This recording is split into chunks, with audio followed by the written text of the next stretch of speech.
በደቡብ አፍሪካ ፖርት ሼፕስተን ከተማ የሚኖሩ የእህቶች ህብረት በሆሳና ከተማ ለሚገኙ ድጋፍ ለሚሹ ወገኖች ከ1 ሚሊዮን ብር በላይ የሚገመት የምግብ የአልባሳትና የገንዘብ ድጋፍ አድርገዋል። በድጋፉ መርሃ ግብር ላይ የተገኙት የሀዲያ ዞን ሴቶችና ህጻናት መምሪያ ምክትል ኃላፊ ወይዘሮ ሊደንሴ ለማ በደቡብ አፍሪካ የሚኖሩ የእህቶች ህብረት በየዓመቱ ለአቅመ ደካሞች ድጋፍ ሲያደርጉ መቆየታቸውን ገልጸዋል። ከዚህ ቀደም በአርባ ምንጭ አካባቢ በተከሰተው የመሬት መንሸራተት አደጋ ጉዳት ለደረሰባቸው ከ200 በላይ ለሚሆኑ ዜጎች ድጋፍ ማድረጋቸውን የጠቆሙት ወይዘሮ ሊደንሴ መሰል የመረዳዳት ባህል ከበዓላት ውጪም ተጠናክሮ ሊቀጥል እንደሚገባ ገልጸው ድጋፍ ያደረጉ አካላትን አመስግነዋል። በዞንም ባሉ መዋቅሮች እንደዚህ በጎ አድራጎት የሚያደርጉ ድርጅቶችን፣ ግለሰቦችን እያስተባበርን በዓል ሲደርስ የተለያዩ ኢቨንቶች ሲኖሩ እንዲደግፉ እናደርጋለን። ይሄ ዛሬ የምታዩ የደቡብ አፍሪካ የሚኖሩ እህቶች ህብረት አንድ ላይ በመሆን ፖርት ኢትዮጵያ በሚል አንድ ማህበር በማቋቋም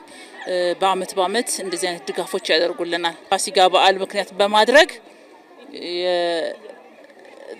አቅመ ደካማ የሆኑ እናቶችን፣ ሴቶችን እና ህፃናትን አልባሳት እና 3 ሊትር ወደ 120 ሰው የሚሆኑ ረድተውልናል፣ አግዘውልናል። የሆሳና ከተማ አስተዳደር ሴቶችና ህጻናት ጽህፈት ቤት ኃላፊ ወይዘሮ ስንታየው ሙርከ በደቡብ አፍሪካ የሚገኘው የእህቶች ህብረት በከተማው ከተለያዩ ቀበሌያት ለተወጣጡ አቅመ ደካሞች ድጋፍ ማድረጋቸውን ተናግረዋል። የተደረገው ድጋፍ አልባሳት፣ የምግብ ዘይትና ጥሬ ገንዘብ ያካተተ ሲሆን ይህም በበዓላት ወቅት እንደ ማንኛውም ሰው በደስታ ማሳለፍ ለማይችሉ ሰዎች ትልቅ እርዳታ እንደሚሆን ገልጸዋል። መሰል ሰብአዊ ድጋፍ ተጠናክሮ ሊቀጥል እንደሚገባም አሳስበዋል። እዚህ በበዓል ምክንያት እጅግ በጣም የሰውን እጅ የሚጠብቁና የሚናፍቁ በብዛት ማህበረሰብ አለንና ከዚህ የተነሳ ይሄንን አስበው መልካምነትን እናደርግ ብለው ደቡብ አፍሪካ ላይ ያሉ እህቶች በህብረት ሆነው ለነዚህ እህቶች ከህፃናት ጀምሮ ከአልባሳት እንዲሁም ዘይት እንዲህ በማድረጋቸው እጅግ በጣም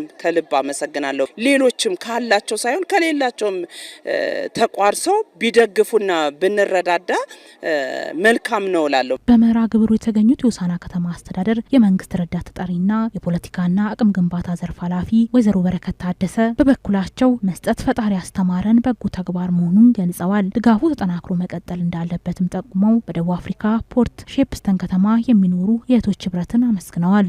መርዳት ኢየሱስ ክርስቶስ ራሱ በምድር ላይ ባለ ሰዓት ሌሎችን ደካሞችን ይረዳ እንደሆነ እናውቃለን። ስለዚህ ደግሞ እዛ ደቡብ አፍሪካ ላይ ያሉ እህቶቻችን እዚህ ላሉት እናቶቻችን፣ እዚህ ላሉት ህፃናት ድጋፍ እናድርግ ብለው ከዚህ በፊት የጀመሩትን ደግሞ ዛሬ እኔ በወጣሁበት ማግስት ላይ ድጋሚ ይሄን ማድረጋቸው አስደስቶኛል።